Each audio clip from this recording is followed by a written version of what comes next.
नमस्कार, स्वागत है आप लोगों का। तो आज हम लोग को स्टार्ट करना है प्लांट किंगडम में पार्ट 4। तो पार्ट 3 में हम लोगों ने ब्रायोफाइट को अच्छे से समझा था। उसी तरीके से इस पार्ट में हम लोग क्या समझना है, टेरिडोफाइट्स। ठीक है, बिल्कुल स्ट्रेट फॉरवर्ड टॉपिक है ये। कुछ पॉइंट्स है, इसको लिखना है और उसी पॉइंट्स पे इसको समझना भी है। ठीक है, तो आपने करना क्या है, कॉपी पेन लेके बैठे, लेक्चर समझिए और लिखते भी रहिए साथ में। उसके बाद वीडियो के बाद क्या करना है, आप सबको पता है क्या करना है, एनसीईआरटी। ठीक है, तो स्टार्ट करते हैं हम लोग बिल्कुल टेरिडोफाइट को। तो लीक से हटते हुए सबसे पहले हम लोग इसके इंपॉर्टेंस को देख लेते हैं। ठीक है, तो सबसे पहले जो टेरिडोफाइट है वो ऑर्नामेंटल की तरह ग्रो किया जाता है। कैसे ग्रो किया जाता है, एज अ ऑर्नामेंटल्स। ठीक है, साथ में ये सॉइल बाइंडर्स भी होते हैं, सॉइल बाइंडर्स भी होते हैं, और मेडिसिनल प्लांट की तरह भी इसे यूज किया जाता है एज अ मेडिसिनल प्लांट्स। ठीक है, उसके बाद इसके हैबिटेट को भी हम लोग देख लेते हैं जल्दी से। हैबिटेट को भी देख लेते हैं। तो ये कहाँ ग्रो करना पसंद करते हैं, कूल कॉमा सैडी डैम प्लेसेस और Sandy soil condition. Sandy soil condition में भी ये ग्रो करना पसंद करते हैं। कहाँ, कूल सैडी डैम प्लेसेस और सैंडी सॉइल कंडीशन में भी ये ग्रो कर सकते हैं। ठीक है, अब बहुत ही इंपॉर्टेंट बात यह है कि evolutionary pteridophytes are the first plants to possess vascular tissues. क्या बोला, इवोल्यूशनरी इवोल्यूशनरी टेरिडोफाइट्स, टेरिडोफाइट्स लिखते रहिएगा चीजों को, टेरिडोफाइट्स आर फर्स्ट प्लांट क्या लिखा है, evolutionary pteridophytes are first terrestrial plants, terrestrial plants to possess क्या, vascular tissues. Vascular tissues, vascular tissues मतलब होता है जाइलम और फ्लोएम। अब इसके बारे में हम लोग एनाटॉमी में बिल्कुल डिटेल में पढ़ेंगे। ठीक है, जाइलम और फ्लोएम के बारे में डिटेलिंग होगी कहाँ पे, एनाटॉमी पे। यहां समझ लो कि evolutionary pteridophyte the first terrestrial plant to possess vascular tissues, xylem और फ्लोएम। ठीक है, अच्छा अब आप मेरे को बताओ कि ब्रायोफाइट में मेन प्लांट बॉडी क्या था, गैमेटोफाइट था। यहां पे जो मेन प्लांट बॉडी होता है वो होता है स्पोरोफाइट। ठीक है, तो आगे हम लोग जब इसको पढ़ेंगे तो इनका मेन प्लांट बॉडी क्या रहता है, मेन प्लांट बॉडी वो रहता है स्पोरोफाइट। क्या रहता है, स्पोरोफाइट। और बात, ये जो स्पोरोफाइट होता है ना, वो डिफ्रेंशिएट हो जाता है ट्रू रूट, ट्रू स्टेम और ट्रू लिप्स में। मतलब स्पोरोफाइट थैलाइड नहीं होता, ये ट्रू रूट, ट्रू स्टेम और ट्रू लिप्स में डिफ्रेंशिएट कर जाता है। तो वही लिखेंगे, differentiated into true root, true stem, true root, true stem and true leaves. ठीक है, तो कहानी आगे बढ़ रही है ना, तो ब्रायोफाइट से थोड़ा एडवांस हो गया ये। अच्छा, अगली बात, अगर हम लोग लिप्स के बारे में बात करें तो लिप्स दो तरीके की हो सकती हैं, एक होती है स्मॉल और अगली हो सकती है लार्ज। लिप्स स्मॉल हो सकती हैं और लार्ज हो सकती हैं। तो अगर स्मॉल है तो सब लोग बोलेंगे माइक्रोफिल, माइक्रो मतलब छोटा, माइक्रोफिल, और लार्ज है तो उसे कहते हैं मैक्रोफिल। ठीक है, अब इसका एग्जांपल रख लेते हैं। एग्जांपल होगा इसका सेलाजेनिला, सेलाजेनिला, और इसमें हो जाएगा फंस। ठीक है, फिर बता रहा हूं, मेन प्लांट बॉडी टेरिडोफाइट का स्पोरोफाइट होता है, जो डिफ्रेंशिएट हो जाता है ट्रू रूट, ट्रू स्टेम और ट्रू लिप्स में।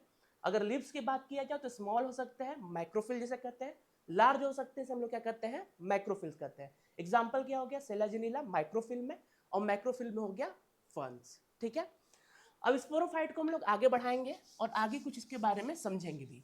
ठीक है, लिखते रहिएगा चीजों को। तो जब हम लोग स्पोरोफाइट को आगे समझते हैं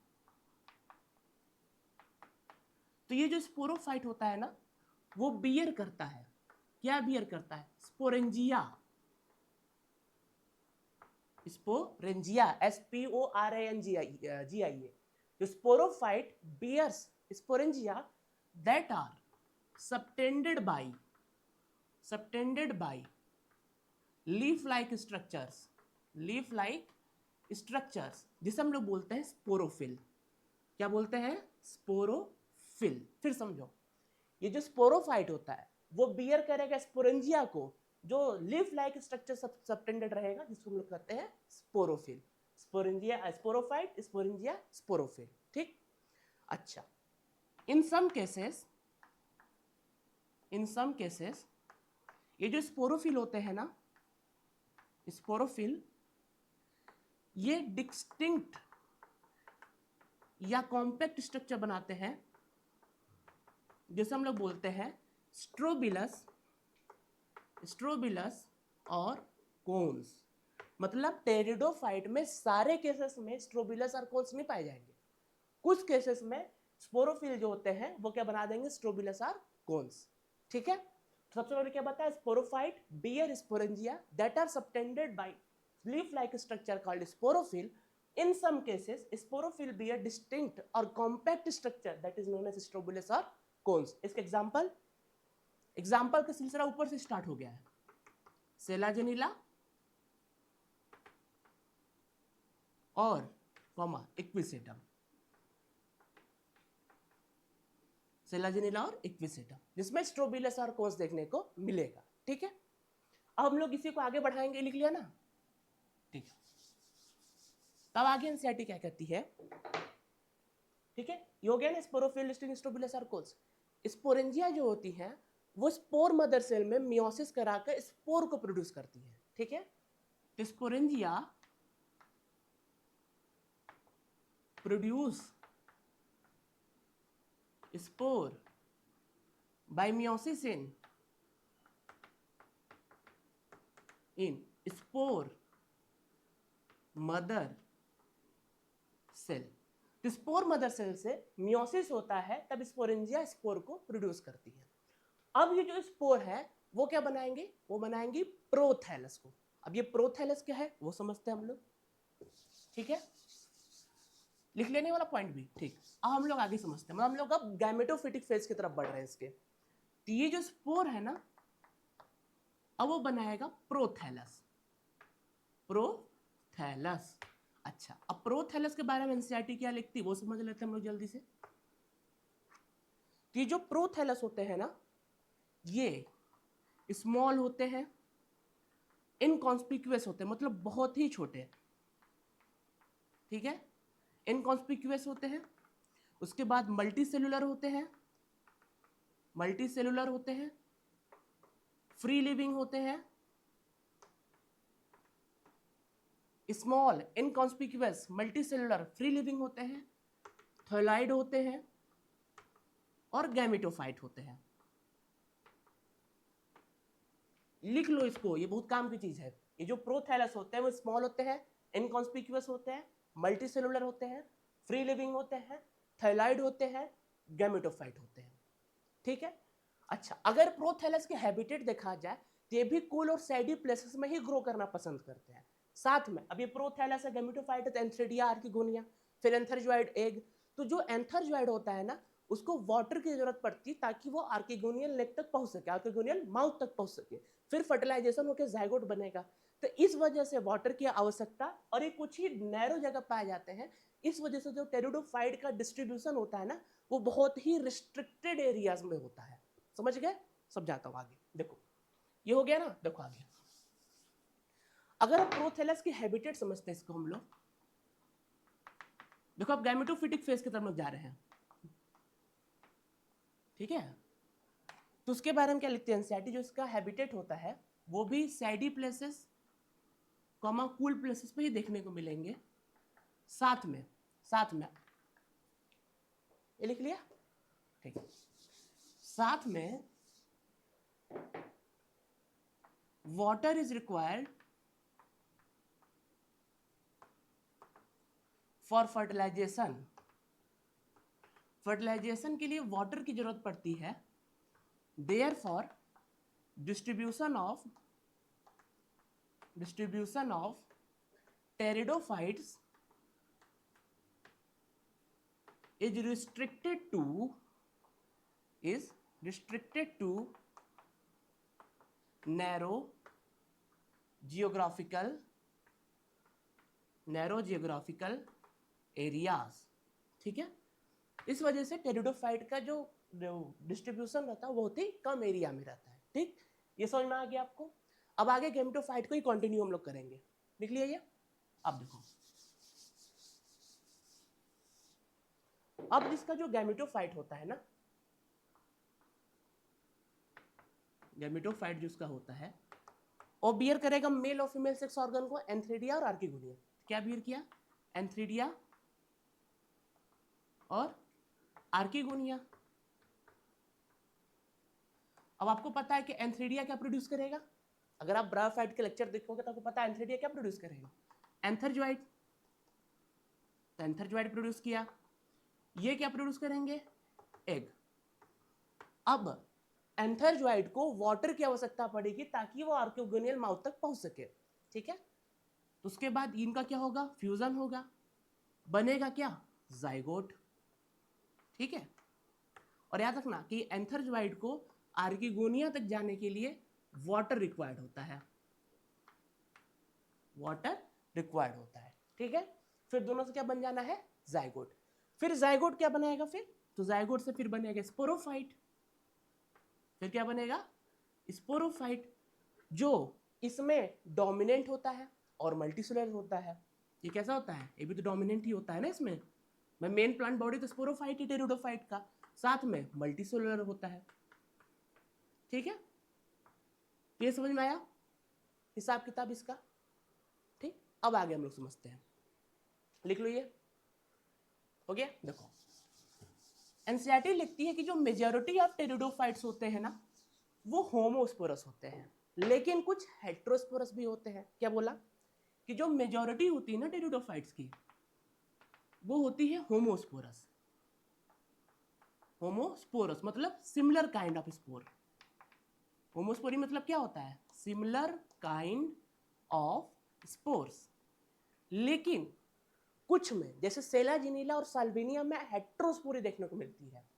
कुछ जो होते हैं वो हेट्रोस्पोरस भी होते हैं।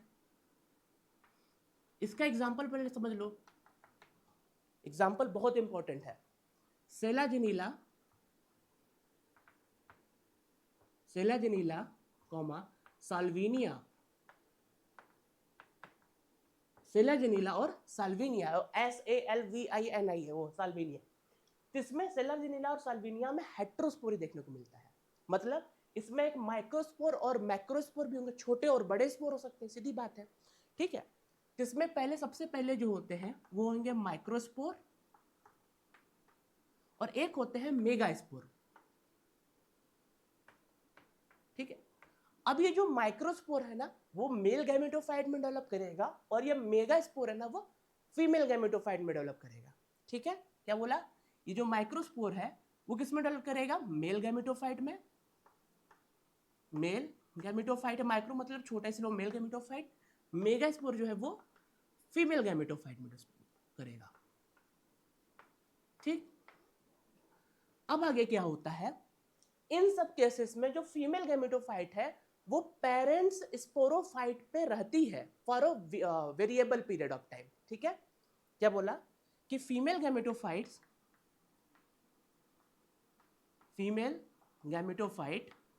in these plants retains on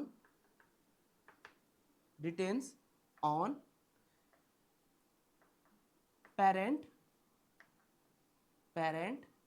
sporophyte for variable periods, ठीक है। तो इस केसेस में जो फीमेल गैमेटोफाइट होती है, इसमें हेट्रोस्पोरस होता है, इसमें फीमेल गैमेटोफाइट है, वो पेरेंट स्पोरोफाइट पर वेरिएबल पीरियड्स तक रहते हैं, ठीक है। अब उसके बाद सुनो, एक चॉक दे दे।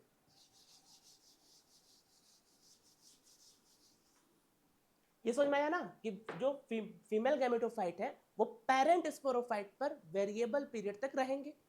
अब होता क्या आगे इसमें समझते हैं हम लोग। जाइगोट और जाइगोट से बना एम्ब्रियो, तो इन केसेस में जो जाइगोट से एम्ब्रियो का डेवलपमेंट होता है ना, वो विद इन फीमेल गैमेटोफाइट होता है, विद इन फीमेल गैमेटोफाइट में होता है।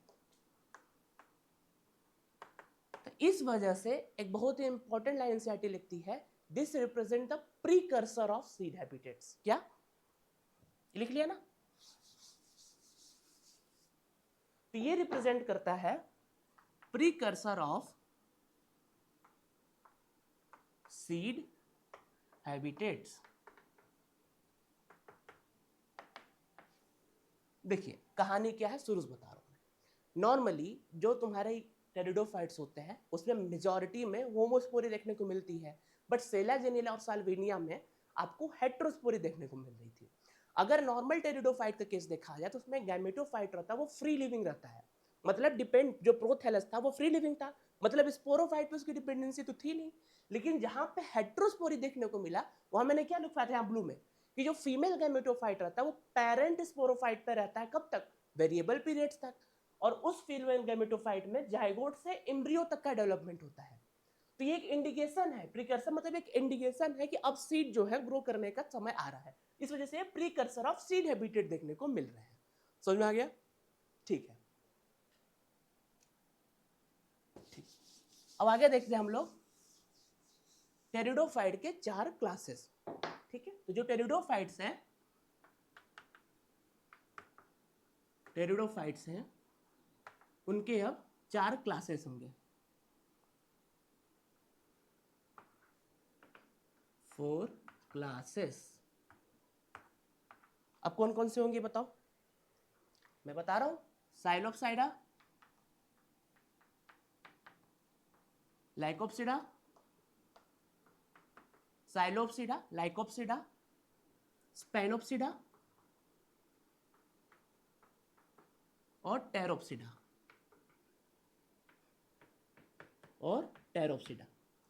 साइलोप्सिडा, लाइकोप्सिडा, स्पेनोप्सिडा और टेरोप्सिडा। सबसे इंपॉर्टेंट इसमें एग्जांपल्स होते हैं। ठीक है, एग्जांपल देख लेते हैं हम लोग इसका। इसका हो गया साइलोटम, ठीक है। लाइकोप्सिडा में होता है सेलाजेनिला, कामा लाइकोपोडियम।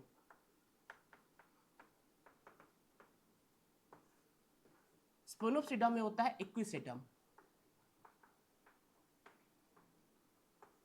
ठीक।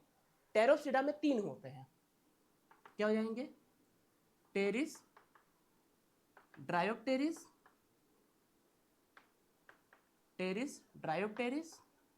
और एडियंटम। ठीक है, अब बात रहे इसको याद कैसे किया, जिसके एग्जांपल को देखो, साइलोप्सिडा, साइलोटम, समझ रहे हो ना क्या इंडिकेशन है? अच्छा, लाइकोप्सिडा, लाइकोपोडियम, साथ में सिलेजिनला भी याद कर लो। ठीक है, स्पेनोप्सिडा, इक्विसेटम, इसमें एक एग्जांपल है, मैं क्या बताऊं? ठीक। और टेरोप्सिडा याद रखना है, इसमें 3 एग्जांपल याद करने हैं। टेरोप्सिडा इसमें 3 एग्जांपल याद रखना है, जिसमें आपको पहले याद रखो Pteropsida Pteris, Pteropsida Dryopteris, Pteris, समझ रहे हो? और लास्ट में एडियंटम एक अलग से याद कर लेना। ठीक, ये ऐसा याद हो गया। अब वीडियो के लास्ट में जैसा हम लोग चलते आ रहे हैं, एक समरी जरूर देख लेंगे इसका। ठीक है, तो देखो ये तो इसका समरी हो ही गया, लास्ट का 4 क्लासेस। चलो,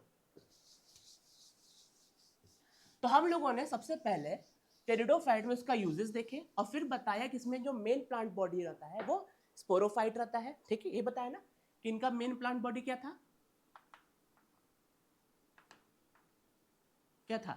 स्पोरोफाइट था। और क्या बताया था कि जो स्पोरोफाइट है वो बियर करता था स्पोरेंजिया, जो सबटेंडेड होता था लीफ लाइक स्ट्रक्चर स्पोरोफिल, और कुछ केसेस में, सारे में नहीं, कुछ केसेस में स्पोरोफिल क्या था, क्या बनाता था? स्ट्रोबिलस और कोन्स, डिस्टिंक्ट स्ट्रक्चर स्ट्रोबिलस और कोन्स का फॉर्मेशन होता था। और फिर बताया था कि जो स्पोरेंजिया होता है वो मियोसिस करता है स्पोर मदर सेल में, फिर क्या बनाता है? स्पोर। फिर मैंने बताया कि जो स्पोर होता है वो फिर क्या बनाएगा? प्रोथैलस, जो गैमेटोफिटिक फेज बताता है। ये क्या है? गैमेटोफाइट होते हैं। ठीक है,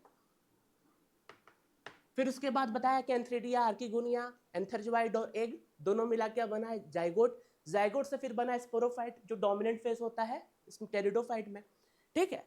फिर उसके बाद मैंने आपको बताया कि जो मेजॉरिटी होती है टेरिडोफाइट की वो है होमोस्पोरस थे, मेजॉरिटी तो होमोस्पोरस थे, लेकिन कुछ लोग जो है वो हेट्रोस्पोरस भी हो गए, वो हेट्रोस्पोरस भी हो गए, ठीक है।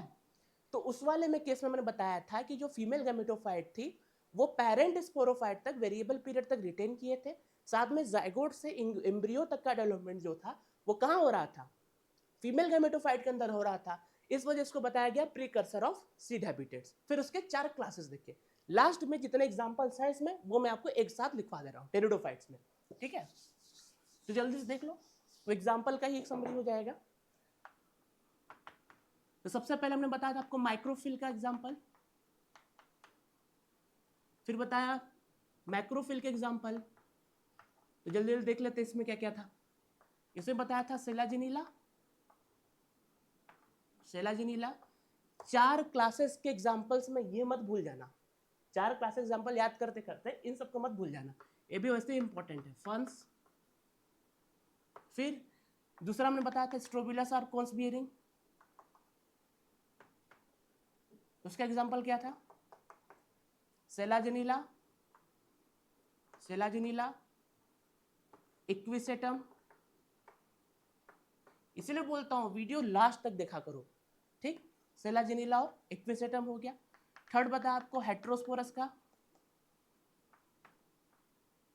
उसका एग्जांपल क्या था सेलाजिनीला, साल्विनिया, सेलाजिनीला और साल्विनिया। अब देख लो सेलाजिनीला हर जगह आया है, सारे एग्जांपल में सेलाजिनीला है। फिर जो 4 क्लासेस है उसमें किसी में ट्रिक भी बताया और 4 का एग्जांपल भी बताया, ठीक है, वो देख लेना। अब हम लोग का जो अगला लेक्चर रहेगा वो किस पे रहेगा, जिम्नोस्पर्म पे रहेगा, ठीक है। तो थैंक यू, फिर मिलते हैं हम लोग अगले लेक्चर में।